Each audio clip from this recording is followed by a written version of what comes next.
YouTube channel PCM education world पर।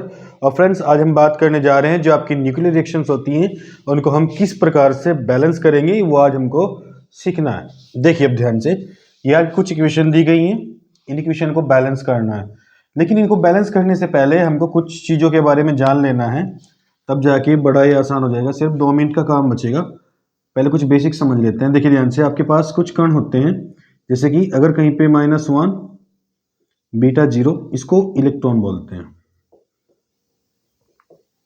Electron कहेंगे। अगर माइनस के स्थान पे +1 बीटा 0 कर दे तो इसको पॉजिट्रॉन कहेंगे।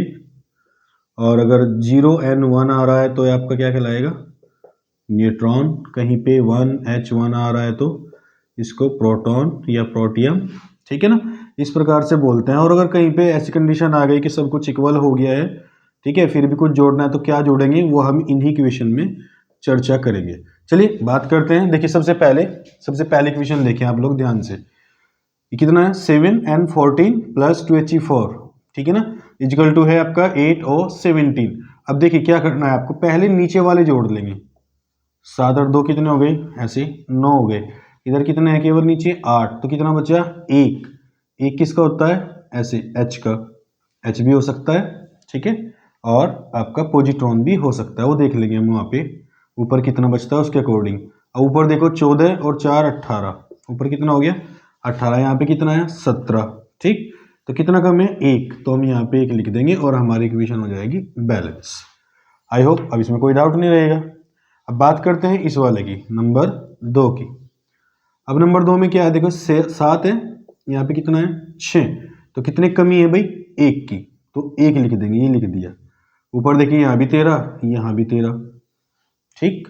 अब 13 में ऐसे क्या जोड़ेगी, वो 13 ही रहे, तो 13 में ऐसा 0 जुड़ता है, तो 0 किस में है, देखो 0 इसमें आता है, ये आएगा।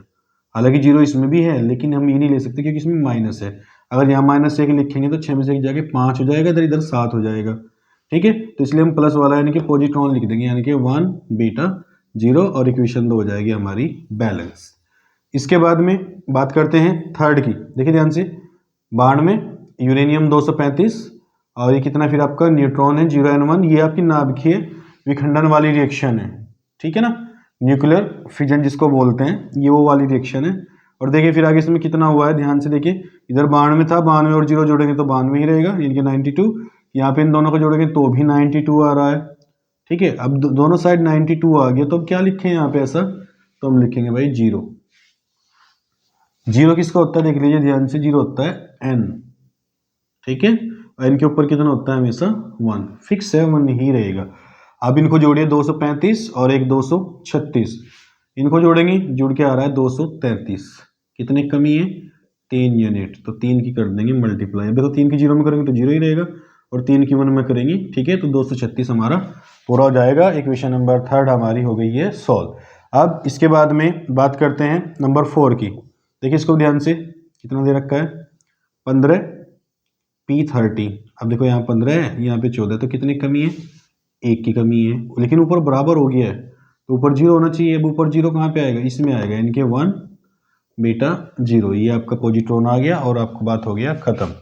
इसके बाद में इक्वेशन बैलेंस हो गई है। इसको देखिए 1H3, यहाँ पे कितना है 2, इधर कितना था 1, यहाँ पे कितना हो गया 2, 2 का मतलब 1 फालतू हो गया, तो 1 घटाना पड़ेगा, यानी कि -1, ठीक है, 1 के -1 के साथ ऐसे बीटा, और हो जाएगा भाई 0, क्योंकि देखो ऊपर 3 है, 3 0 3 बराबर, इक्वेशन हो गई आपकी बैलेंस। लास्ट करते हैं। देखिए आंसर कितना है 25, मैग्नीज 55, 0n1, ठीक है। अब 25 और 0 25 ही रहेंगे, और यहाँ पे 25 है भाई, तो बैलेंस आ गया, दोनों साइड बैलेंस।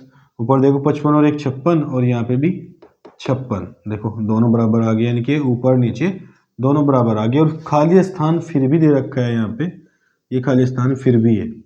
तो ऐसी कंडीशन में आपको क्या करना है, जब आपके ऊपर और नीचे, ठीक है, दोनों के दोनों इक्वल आ जाए, तो आपको वहाँ पे क्या करना है, आपको वहाँ पे लिख देना है गामा, ठीक है, गामा किरणें होते हैं, गामा रेस, वो आप लिख दीजिएगा वहाँ पे, गामा पार्टिकल, और आपकी इक्वेशन हो जाएगी बैलेंस। तो इस प्रकार से आपको बैलेंस कर लेनी है, और बैलेंस करने के लिए आपको इन 4 चीज़ों की ज़्यादा जरूरत पड़ेगी। इन चारों चीज़ों को आप अलग से मेंशन कर लेंगे, लिख लेंगे, तो आपकी प्रॉब्लम हो जाएगी सॉल्व, ठीक है ना। यानी कि कुल मिला के ये ज़्यादातर जो अभिक्रियाएं हैं ये कैसी हैं, नाभिकीय हैं, ठीक है, नाभिक से संबंधित है। अब नाभिक से संबंधित कुछ शब्द आए हैं, ठीक है ना, इनके बारे में चर्चा कर लेते हैं। देखिए कौन कौन से होते हैं।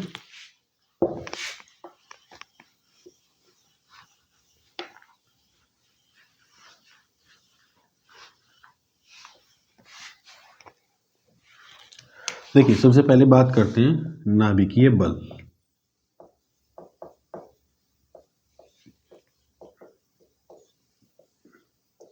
नाभिकीय बल क्या होता है, ठीक है, तो ये बड़ा सिंपल सा है, इसको याद रखना। कैसे याद रखेंगे,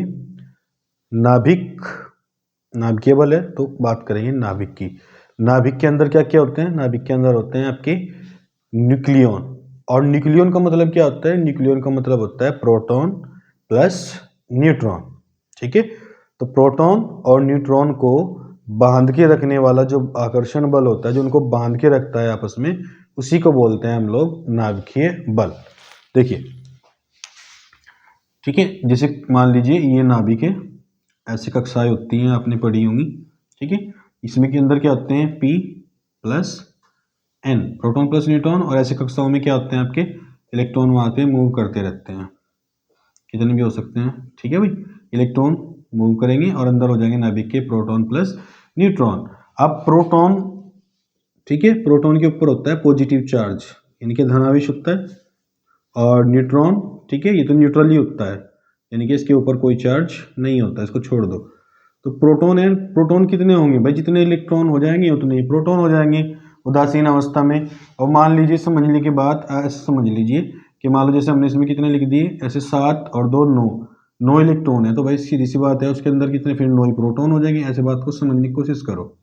9 प्रोटॉन हो गए, प्रोटॉन के ऊपर क्या होता है पॉजिटिव, तो सारों के ऊपर पॉजिटिव पॉजिटिव हो गया। और जब समान आवेश होता है कहीं पे, समान आवेश, तो समान आवेश होने पर हमेशा प्रतिकर्षण बल कार्य करता है, एक दूसरे को धकेलते हैं, ठीक है ना। तो उस प्रतिकर्षण बल को संतुलित कौन करता है, नाभिकीय बल।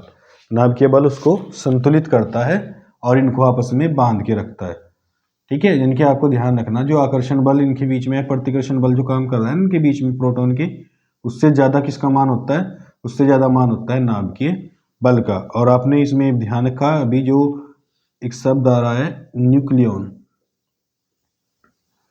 तो न्यूक्लियन से क्या तात्पर्य है आपका, प्रोटॉन प्लस न्यूट्रॉन, ठीक है। और प्रोटॉन और न्यूट्रॉन को बांधकर, यानी कि नाभिक के अंदर स्थायी रूप से रखने के लिए जो बल उनके बीच में कार्य करता है, उस बल को हम लोग नाभिकीय बल कहते हैं, ठीक है।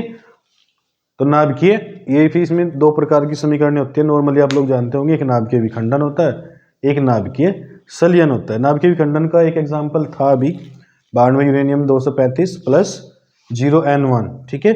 यानी कि एक बड़े नाभिक के ऊपर हम क्या करते हैं, न्यूट्रॉनों की बमबारी करते हैं, और उसके बाद एक बड़ा नाभिक 2 छोटे नाभिकों में टूट जाता है। और 2 छोटे नाभिक कौन कौन से थे वहाँ पे, देखा होगा आपने, एक बैरियम था और दूसरा क्रिप्टॉन। और फिर वहाँ से 3 न्यूट्रॉन और रिलीज होते हैं, और आगे जाके वो जो 3 न्यूट्रॉन होते हैं वे आगे 3 जो आपका यूरेनियम नाभिक है अगले वाले, ठीक है, उनके साथ जाके भिड़ जाते हैं, और फिर इसी प्रकार से एक श्रृंखला विक्रिया का निर्माण हो जाता है। तो इसी प्रकार से प्रक्रिया लगातार चलती रहेगी। और ऐसे ही, यानी कि ये तो हो गया आपका एक बड़ा नाभिक छोटे नाभिकों में टूट रहा है, तो नाभिकीय विखंडन हो जाता है। और अगर इसका उल्टा हो जाए, 2 छोटे नाभिक मिलकर के एक बड़ा नाभिक बना ले, ठीक है, तो उसको क्या बोलते हैं हम, नाभिकीय संलयन, यानी कि न्यूक्लियर फ्यूजन उसको बोलते हैं।